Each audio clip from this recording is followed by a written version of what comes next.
കുറച്ച് hair care tips ആണ് പറയാൻ പോകുന്നത്.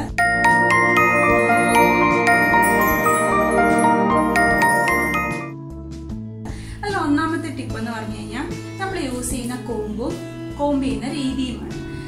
എന്താണെന്ന് വെച്ച് കഴിഞ്ഞാൽ നമ്മൾ എപ്പോഴും വലിയ ടീത്തുള്ള കോംബ് യൂസ് ചെയ്യാനായിട്ട് ശ്രദ്ധിക്കുക. അല്ലാന്നുണ്ടെങ്കിൽ നമ്മുടെ മുടി ചെയ്യുന്ന സമയത്ത് ചെറിയ കോമ്പിന്റെ ടീത്തിന്റെ ഇടയിൽ പെട്ടിട്ട് മുടി പൊട്ടി പോകും. അപ്പൊ അങ്ങനെ വരാണ്ടിരിക്കാൻ വേണ്ടിയിട്ട് നമ്മൾ വലിയ ടീത്തുള്ള കോംബ് യൂസ് ചെയ്യുക. പിന്നത്തെ കാര്യം എന്ന് വെച്ചാൽ നമ്മൾ കോംബ് ചെയ്യുന്ന രീതി, നമ്മളെല്ലാവരും എന്താ ചെയ്യുക, ഫസ്റ്റില് ഈ സ്കാൽപ്പിൽ നിന്നാണ് താഴേക്ക് കോംബ് ചെയ്യുന്നത്. അങ്ങനെ ഒരിക്കലും ചെയ്യാൻ പാടില്ല. നമ്മൾ ഫസ്റ്റില് ചെയ്യേണ്ട കാര്യം എന്ന് വെച്ചാൽ മുടി ഇങ്ങനെ എടുത്തിട്ട് ഇതിന്റെ അറ്റത്തുള്ള എന്തെങ്കിലും ചെടി എന്തെങ്കിലും ഉണ്ടെങ്കിൽ അത് ഫസ്റ്റ് കളയുക. അത് കളഞ്ഞതിന് ശേഷം കുറേശ്ശെ മുടി എടുത്തിട്ട് പതുക്കെ കുറേശ്ശെ മുടി എടുത്തിട്ട് ഇങ്ങനെ ചീകി കൊടുക്കുക. ഇങ്ങനെ ചീകി കൊടുത്ത് ഇവിടെ ചെടയൊന്നും ഇല്ലാന്ന് ഉറപ്പ് വരുത്തിയതിന് ശേഷം, അല്ലെങ്കിൽ താഴത്തെ ചെടയെല്ലാം കളഞ്ഞതിന് ശേഷം മാത്രം മുകളില് സ്കാൽപ്പിൽ ഇങ്ങനെ കോംബ് ചെയ്ത് കൊടുക്കുക. രണ്ടാമത്തെ ടിപ്പ് എന്ന് പറഞ്ഞാൽ നമ്മൾ ഒരു കാരണവശാലും നനഞ്ഞ മുടി കെട്ടിവെക്കാനോ ചീകാനോ പാടില്ല. അതും നമ്മുടെ മുടി പൊട്ടാൻ സാധ്യതയുണ്ട്. നനഞ്ഞ മുടി കെട്ടിവെച്ച് കഴിഞ്ഞാൽ തലയിൽ ഇൻഫെക്ഷൻ, കുരു അങ്ങനെയൊക്കെയുള്ള പ്രശ്നങ്ങൾ ഉണ്ടാവും. പിന്നെ അതുപോലെ ചീകി കഴിഞ്ഞാൽ മുടി പൊട്ടി പോകും. അതുകൊണ്ടാണ് നനഞ്ഞ മുടി കെട്ടിവെക്കരുതെന്ന് പറയുന്നത്. നെക്സ്റ്റ് ടിപ്പ് എന്ന് പറഞ്ഞു കഴിഞ്ഞാൽ നമ്മൾ ഒരു 2 മാസം 3 മാസം കൂടുമ്പോൾ നമ്മുടെ മുടിയുടെ അറ്റം ട്രിം ചെയ്ത് കൊടുക്കണം. എന്താന്ന് വെച്ച് കഴിഞ്ഞാൽ നമ്മുടെ മുടിയുടെ അറ്റം എല്ലാവരുടെയും മുടി എടുത്ത് നോക്കിക്കഴിഞ്ഞാൽ കാണാൻ പറ്റും, ഇങ്ങനെ 1-2 ഇങ്ങനെ പൊട്ടി കീറി ഇരിക്കുന്നതായിട്ട് കാണാൻ പറ്റുന്നുണ്ട് അല്ലെ. അപ്പൊ അങ്ങനെ വരാണ്ടിരിക്കാനായിട്ട് മാക്സിമം 3 മാസം, 2 മാസം കൂടുമ്പോൾ കറക്റ്റ് ആയിട്ട് കട്ട് ചെയ്യുക. മാക്സിമം 3 മാസം, അത് കൂടുതൽ വെക്കരുത്. കാരണം നമ്മുടെ ബാക്കിയുള്ള മുടിയും കൂടെ ഡാമേജ് ആവും. അപ്പൊ അങ്ങനെ വരാണ്ടിരിക്കാനായിട്ട് നമ്മള് 2-3 മാസം കൂടുമ്പോൾ ട്രിം ചെയ്യണം. അടുത്ത ടിപ്പ് എന്ന് പറഞ്ഞു കഴിഞ്ഞാൽ നമ്മളെല്ലാവരും നൈറ്റിൽ കിടക്കാൻ നേരത്ത് ബെഡിൽ ഇങ്ങനെ അഴിച്ചിട്ട് കിടക്കുന്ന ശീലമുണ്ട് ചിലർക്കൊക്കെ അല്ലെ. അപ്പൊ അങ്ങനെ അഴിച്ചിട്ട് കിടന്നാലും മുടി പെട്ടെന്ന് പെട്ടെന്ന് പൊഴിഞ്ഞു പൊട്ടി പോവുകയൊക്കെ ചെയ്യും. അപ്പൊ അങ്ങനെ ചെയ്യാണ്ട് നമ്മൾ പണ്ടൊക്കെ ഉള്ളവരിങ്ങനെ ഇവിടെ വെച്ച് കെട്ടുന്ന കണ്ടിട്ടില്ലേ. അപ്പൊ ആ ഒരു രീതിയിൽ നമ്മൾ കുനിഞ്ഞിട്ട് ഇങ്ങനെ ആക്കിയിട്ട് നമ്മളെ ഇവിടെ വെച്ച് മുടി ഇങ്ങനെ കെട്ടിക്കൊടുക്കുക. ലൂസായിട്ട് ഇവിടെ വെച്ച് കെട്ടിക്കൊടുക്കുക. ഇങ്ങനെ കെട്ടിയിട്ട് ഒത്തിരി ടൈറ്റായിട്ട് കെട്ടരുത്. കാരണം രാത്രിയിൽ അത് വലിഞ്ഞിട്ട് മുടി പൊട്ടും. ഇങ്ങനെ വെച്ചിട്ട് സ്ലൈഡോ ക്ലിപ്പോ എന്തെങ്കിലും യൂസ് ചെയ്ത് നമുക്കിതിങ്ങനെ കെട്ടിക്കൊടുക്കാം. ഇങ്ങനെ വെച്ചിട്ട് രാത്രിയിൽ കിടന്നുറങ്ങിയാൽ മതി. അങ്ങനെ ആകുമ്പോൾ മുടി ഒത്തിരി പൊട്ടിപ്പോവില്ല.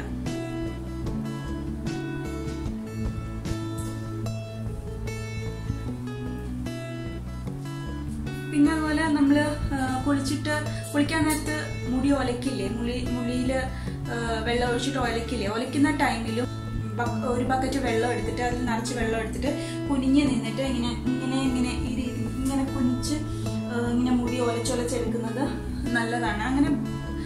അങ്ങനെ തലയിൽ ചെയ്യുമ്പോൾ ബ്ലഡ് സർക്കുലേഷൻ കൂടിയിട്ട് അത് ഹെയർ ഗ്രോത്തിന് ഹെൽപ്പ് ചെയ്യുകയും ചെയ്യും. അടുത്ത ടിപ്പ് എന്ന് പറഞ്ഞു കഴിഞ്ഞാൽ നമ്മളെല്ലാവരും ഷാമ്പു ചെയ്യാറുണ്ട് മുടിയിൽ അല്ലേ. എങ്ങനെയാണ് ഷാമ്പു ചെയ്യുന്നത്? കുറച്ച് ഷാമ്പു എടുക്കും, കയ്യിലേക്ക് ഒഴിക്കും, തലയിലേക്ക് തേക്കും. അങ്ങനെയല്ല നമ്മൾ ഷാമ്പു ചെയ്യേണ്ടത്. ഷാമ്പു ചെയ്യേണ്ട സമയത്ത് നമ്മുടെ ബാത്റൂമിൽ കപ്പ് ഉണ്ടാവുമല്ലോ, ആ കപ്പിലൊരു കപ്പ് എടുത്തിട്ട് അതിലേക്ക് ഒരു 1/2 കപ്പ് വെള്ളം എടുത്തിട്ട് അതിലേക്ക് നമ്മൾ യൂസ് ചെയ്യാൻ ഉദ്ദേശിക്കുന്ന അത്രയും ഷാമ്പു ഇട്ട് കൊടുത്തിട്ട് അത് കൈ കൊണ്ട് നന്നായിട്ട് കലക്കിയതിന് ശേഷം മാത്രം നമ്മുടെ സ്കാൽപ്പിലും മുടിയിലും ഒക്കെ ഷാമ്പു അപ്ലൈ ചെയ്യാം.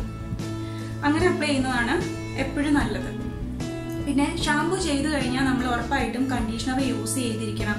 കാരണം എന്താണെന്ന് വെച്ച് കഴിഞ്ഞാൽ ഇപ്പോൾ നമ്മൾ ഫേസിലാണെങ്കിൽ എല്ലാവരും മോയ്സ്ചറൈസർ ഒക്കെ ഇടാറുണ്ട് അല്ലേ. മുഖം ചൂട് കാരണം അല്ലെങ്കിൽ തണുപ്പ് കാരണം എന്തെങ്കിലുമൊക്കെ ഇഷ്യൂസ് വരുമെന്ന് പേടിച്ചിട്ട് നമ്മൾ മുഖത്ത് മോയ്സ്ചറൈസർ ഇടാറുണ്ട്. അതേപോലെ തന്നെ നമ്മുടെ ഹെയറിനും മോയ്സ്ചറൈസറിന്റെ ആവശ്യമുണ്ട്. അപ്പം ഹെയറിനെ മോയ്സ്ചറൈസ് ചെയ്യാൻ വേണ്ടിയിട്ടാണ് നമ്മൾ കണ്ടീഷണർ യൂസ് ചെയ്യുന്നത്. അപ്പോൾ നമ്മൾ യൂസ് ചെയ്യുന്ന ഷാമ്പു നല്ല മൈൽഡായിട്ടുള്ള ഷാമ്പു മാത്രമേ എല്ലാവരും യൂസ് ചെയ്യാൻ ശ്രദ്ധിക്കുക. പിന്നെ കണ്ടീഷണർ അപ്ലൈ ചെയ്യുമ്പോൾ ഒരു കാരണവശാലും നമ്മുടെ സ്കാൽപ്പിൽ അപ്ലൈ ചെയ്യാൻ പാടില്ല. കണ്ടീഷണർ മുടിക്ക് വേണ്ടിയിട്ടുള്ളതാണ്. അപ്പോൾ ഒരു കാരണവശാലും അത് നമ്മുടെ സ്കാൽപ്പിലാവരുത്. സ്കാൽപ്പിൽ നിന്ന് ഒരു 1-2 ഇഞ്ചോ നീങ്ങിയിട്ട് വേണം നമ്മൾ കണ്ടീഷണർ അപ്ലൈ ചെയ്യാനായിട്ട്. അതുപോലെ ഷാമ്പു വീക്കിലി ഒരു 2 തവണ മാത്രമേ, മാക്സിമം ഒരു 3 തവണ മാത്രമേ നിങ്ങൾ ഷാമ്പു കഴിവതും യൂസ് ചെയ്യാവൂ. കാരണം ഷാമ്പു ഒക്കെ ഇട്ട് കഴിഞ്ഞാൽ നമ്മുടെ മുടി നല്ലാണ്ട് ഡ്രൈ ആവും. അല്ലാണ്ട് ഡ്രൈ ആയിട്ട് മുടി പൊട്ടി പോകും. അപ്പോൾ അതിന് വേണ്ടിയിട്ടാണ്, ആ ഡ്രൈനെസ് കുറച്ച് കുറയ്ക്കാൻ വേണ്ടിയിട്ട് ഇതൊന്ന് മോയ്സ്ചറൈസ് ചെയ്യാനാണ് നമ്മൾ നമ്മുടെ കണ്ടീഷണർ അപ്ലൈ ചെയ്യുന്നത്. എങ്കിൽ തന്നെയും 2-3 ആഴ്ചയിൽ ഒരു 3 ദിവസത്തിൽ കൂടുതലൊന്നും നമ്മൾ ഷാമ്പു ഉപയോഗിക്കുന്നത് മുടിക്ക് നല്ലതല്ല. കഴിവതും ഷാമ്പു ഉപയോഗിക്കാതെ നമ്മുടെ നാടൻ നമ്മുടെ ചെമ്പരത്തിയില അല്ലെ ചെമ്പരത്തി പോക്കിയിട്ടിട്ട് നമ്മൾ താളി ഉണ്ടാക്കി തേക്കില്ലേ, അതാണ് ഏറ്റവും നല്ലത്. പിന്നെ ഇപ്പോൾ എല്ലാവർക്കും ഒന്നും പറ്റുന്ന കാര്യമില്ല, സിറ്റിയിലൊക്കെ ഉള്ളവർക്കൊന്നും ചെമ്പരത്തി പൂവൊന്നും കിട്ടത്തില്ല. അപ്പോൾ അങ്ങനെയുള്ളവർക്ക് ഷാമ്പു ഇടുകയെ നിവൃത്തിയുള്ളൂ. പിന്നെ അടുത്ത ടിപ്പ് എന്ന് പറയുന്നത്, നമ്മൾ ഹെയറിൽ അല്ലെങ്കിൽ സ്കാൽപ്പിൽ നമ്മൾ ഓയിൽ അപ്ലൈ ചെയ്യുമ്പോൾ, നമ്മൾ സ്കാൽപ്പിൽ ഓയിൽ അപ്ലൈ ചെയ്യുമ്പോൾ എപ്പോഴും നമ്മുടെ ഈ ഫിംഗറിന്റെ ടിപ്സ് ഉപയോഗിച്ച് നന്നായിട്ട് സ്കാൽപ്പിൽ മസാജ് ചെയ്ത് കൊടുക്കണം. മിനിമം ഒരു 5 മിനിറ്റ് എങ്കിലും സ്കാൽപ്പിൽ നന്നായിട്ട് മസാജ് ചെയ്ത് കൊടുക്കണം. അതായത് നമ്മൾ എന്തെങ്കിലും ഒരു പാത്രത്തിൽ എന്തെങ്കിലും ആയിരിക്കും ഒരു എണ്ണ എടുക്കുക, അപ്പോൾ ആ എടുത്തിരിക്കുന്ന ഇതിൽ നമ്മുടെ ഫിംഗർ ടിപ്സ് ഇങ്ങനെ മുക്കിയിട്ട് ആ എണ്ണ എടുത്തിട്ട് നമ്മുടെ ഓട്ടിയിൽ ഇങ്ങനെ നന്നായിട്ട് ഈ ഒരു രീതിയിൽ ഇങ്ങനെ നന്നായിട്ട് നമ്മൾ ഫുള്ളായിട്ട് സ്കാൽപ്പിൽ മസാജ് ചെയ്ത് കൊടുക്കണം. അങ്ങനെ മസാജ് ചെയ്യുമ്പോൾ നമ്മുടെ തലയിൽ നല്ല ബ്ലഡ് സർക്കുലേഷൻ ഉണ്ടാവും. അത് ഹെയർ ഗ്രോത്തിന് ഹെൽപ്പ് ചെയ്യുകയും ചെയ്യും. പിന്നെ അതുപോലെ ഇവിടെയാണ് മുടി വളരുന്നത് എന്നുണ്ടെങ്കിൽ നമ്മൾ ഒരു കാരണവശാലും മുടിയിൽ എണ്ണ തേക്കാണ്ടിരിക്കരുത്. നമ്മുടെ മുടിയിലെ അറ്റത്ത് ഒക്കെ നമ്മൾ എണ്ണ തേച്ച് കൊടുക്കണം. ഇവിടെ തേച്ച് കഴിഞ്ഞാൽ മുടി വളരില്ല, എങ്കിലും ഇത് പൊട്ടുന്നതും കീറി വരുന്നതും ഒക്കെ ഒഴിവാക്കാനായിട്ട് നമുക്ക് ഈ മുടിയുടെ അറ്റത്തും എണ്ണ തേച്ച് കൊടുക്കണം. പിന്നെ അടുത്തതെന്ന് പറഞ്ഞു കഴിഞ്ഞാൽ, നമ്മുടെ തലയിൽ താരനൊരു വലിയ പ്രശ്നമാണ്. താരൻ ഉണ്ടെങ്കിൽ തന്നെ നമ്മുടെ മുടി മൊത്തം പൊഴിഞ്ഞു പോകും. അപ്പോൾ ഒന്നാമത്തെ കാര്യം, ആ താരനെ എങ്ങനെയെങ്കിലും ഒഴിവാക്കുക എന്നുള്ളതാണ്. അതിന് വേണ്ടിയിട്ട് നമുക്ക് തലേദിവസം ഉലുവ കൊടുത്ത് വെച്ചിട്ട് പിറ്റേ ദിവസം അതെടുത്തിട്ട് അരച്ച് മാസ്ക് പോലെ ആക്കിയിട്ട് തലയിൽ അപ്ലൈ ചെയ്താൽ കുറച്ചൊക്കെ നമ്മുടെ താരൻ കുറഞ്ഞു കിട്ടും. പിന്നെ അതുപോലെ നമ്മുടെ നീമിന്റെ ഇല നല്ലതാണ് താരന് വേണ്ടിയിട്ട്, അത് അരച്ച് തലയിലിട്ട് കഴിഞ്ഞാൽ നല്ലതാണ്. പിന്നെ ഈ 2 സാധനവും കഴുകിക്കളയാൻ കുറച്ച് പാടാണ്, എങ്കിലും ഈ താരനൊക്കെ കുറയാനായിട്ട് അല്ലെങ്കിൽ മാറാനായിട്ട് വളരെ നല്ലതാണ് അങ്ങനെ ചെയ്യുന്നത്. താരനുണ്ടെങ്കിൽ തന്നെ മുടി പൊഴിച്ചിലുണ്ടാവും, അപ്പോൾ താരൻ ഒഴിവാക്കുക. പിന്നെ നമ്മുടെ ഹെയറിൽ ഒരുപാട് ചൂടടിക്കാൻ പാടില്ല, അതുപോലെ ഒരുപാട് തണുപ്പടിക്കാൻ പാടില്ല. നോർമലായിട്ടുള്ള ടെമ്പറേച്ചർ ആണ് നമ്മുടെ മുടിക്ക് വേണ്ടത്. അപ്പോൾ ഒരുപാട് ചൂടടിക്കാതെ ഒരുപാട് തണുപ്പടിക്കാതെ ഒക്കെ നമ്മൾ തന്നെ കെയർ ചെയ്യുക. അപ്പോൾ നമ്മൾ പുറത്ത് പോകുന്ന സമയത്താണെങ്കിൽ, ഇപ്പം വണ്ടിയിലൊക്കെ പോകുന്ന സമയത്ത് നന്നായിട്ട് വെയിലടിക്കുന്നുണ്ടെങ്കിൽ നമ്മൾ ഷോളോ എന്തെങ്കിലും വെച്ചിട്ട് നമ്മൾ മുടി കവർ ചെയ്ത് വെക്കണം.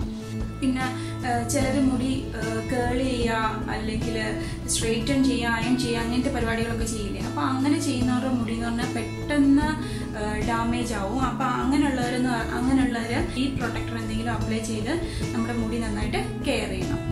അടുത്ത ടിപ്പ് എന്ന് പറയുന്നത്, നമ്മൾ ഒരുപാട് തണുത്ത വെള്ളമോ ഒരുപാട് ചൂട് വെള്ളമോ ഒന്നും നമ്മുടെ തലയിൽ കോരി ഒഴിക്കാൻ പാടില്ല. നോർമലായിട്ടുള്ള വാട്ടർ അതാണ് നമ്മുടെ തലയിൽ ഒഴിക്കാൻ നല്ലത്. പിന്നെ അതുപോലെ താരൻ പോലെ തന്നെയുള്ളതാണ് തലയിൽ പേന, ഈര് ഇങ്ങനെയൊക്കെ ഉള്ളതുണ്ടെങ്കിലും മുടിക്ക് പ്രശ്നമാണ്. അപ്പോൾ അങ്ങനെയുള്ളപ്പോൾ പേനാണെന്നുണ്ടെങ്കിൽ പേൻ കളയാനായിട്ട് നമ്മുടെ കൃഷ്ണ തുളസിയൊക്കെ ഇല്ലേ, അത് നല്ലതാണ്. അതിൻ്റെ നീരെടുത്തിട്ട് തലയിൽ തേക്കുന്നത് നല്ലതാണ്. അല്ലെങ്കിൽ അത് തുളസിയില കുറച്ചെടുത്ത് രാത്രിയിൽ മുടിക്കുള്ളിൽ വെച്ച് കെട്ടിയിട്ട് കിടന്നുറങ്ങാമെന്നുണ്ടെങ്കിൽ പേൻ വളരെയധികം കുറയും. അങ്ങനെയൊക്കെ നമുക്ക് ഹെയർ കെയർ ചെയ്യാം. പിന്നെ ഏതൊരു മാസ്ക് അപ്ലൈ ചെയ്താലും നമ്മൾ ഒരു പ്രാവശ്യം മാത്രം തേച്ചുകൊണ്ട് നമുക്ക് അതിന് റിസൾട്ട് കിട്ടണമെന്നില്ല. നമ്മൾ ചെയ്യുന്ന കാര്യം കണ്ടിന്യൂസ് ആയിട്ട് ചെയ്തുകൊണ്ടിരിക്കണം. വീക്കിലി ട്വൈസ് എങ്കിലും ഈ കാര്യങ്ങൾ, ഓയിൽ മസാജ് ആണെങ്കിലും എന്തെങ്കിലും മാസ്ക് അപ്ലൈ ചെയ്യുന്നതാണെങ്കിലും എന്ത് നമ്മൾ ഹെയറിൽ അപ്ലൈ ചെയ്യുന്നതാണെങ്കിലും ഇടയ്ക്കിടയ്ക്ക് ചെയ്താൽ മാത്രമേ നമുക്ക് അതിന് റിസൾട്ട് ഉണ്ടാവുള്ളൂ. ഒരു പ്രാവശ്യം അപ്ലൈ ചെയ്തിട്ട് റിസൾട്ട് കിട്ടുന്നില്ല എന്ന് പറയരുത്. അപ്പോൾ അത് ഇടയ്ക്കിടയ്ക്ക് നമ്മൾ ചെയ്യണം, എങ്കിൽ മാത്രമേ നമുക്ക് റിസൾട്ട് കിട്ടുള്ളൂ. പിന്നെ എല്ലാവരുടെയും മുടിയൊക്കെ കുറച്ചൊക്കെ പൊഴിയും. എത്ര എന്ന് പറഞ്ഞാൽ 10-20 മുടിയൊക്കെ എല്ലാവരുടെയും പൊഴിയും. അതൊന്നും വലിയ കാര്യമായിട്ടുള്ള മുടി പൊഴിച്ചിലൊന്നും നമുക്ക് പറയാൻ പറ്റില്ല. ഒരുപാട് മുടി ഇങ്ങനെ ദിവസം ഒരുപാട് മുടി പൊഴിയുവാണെങ്കിൽ മാത്രം നിങ്ങൾ തീർച്ചയായിട്ടും ഒരു ഡോക്ടറെ കൺസൾട്ട് ചെയ്യണം. കൺസൾട്ട് ചെയ്ത് കഴിഞ്ഞാൽ അവരതിന് വേണ്ടുന്ന മെഡിസിൻ എന്താണെന്ന് വെച്ചാൽ തരും. നമുക്ക് എന്തെങ്കിലും വൈറ്റമിൻ്റെ കുറവോ പ്രോട്ടീൻ്റെ കുറവോ അങ്ങനെ എന്തെങ്കിലും ആണെന്നുണ്ടെങ്കിൽ അവരത് പറയും. എന്നിട്ട് നമ്മൾ അതിന് വേണ്ടുന്ന മെഡിസിൻ എടുത്താൽ മതിയല്ലോ.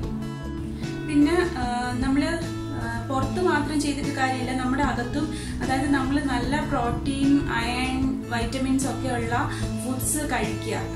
അതും ഇതിലെ വലിയൊരു ഘടകമാണ്. കാരണം നമ്മൾ പുറത്ത് മാത്രം എണ്ണ തേച്ചിട്ടോ അല്ലെങ്കിൽ മസാജ് ചെയ്തിട്ട് മാത്രം മുടി ഉണ്ടാകണമെന്നില്ല. നമ്മൾ കഴിക്കുന്ന ഫുഡിൽ അയണ്, വൈറ്റമിൻസ്, പ്രോട്ടീൻസ് ഒക്കെ ഉള്ള ഫുഡ് നമ്മൾ കഴിക്കുക.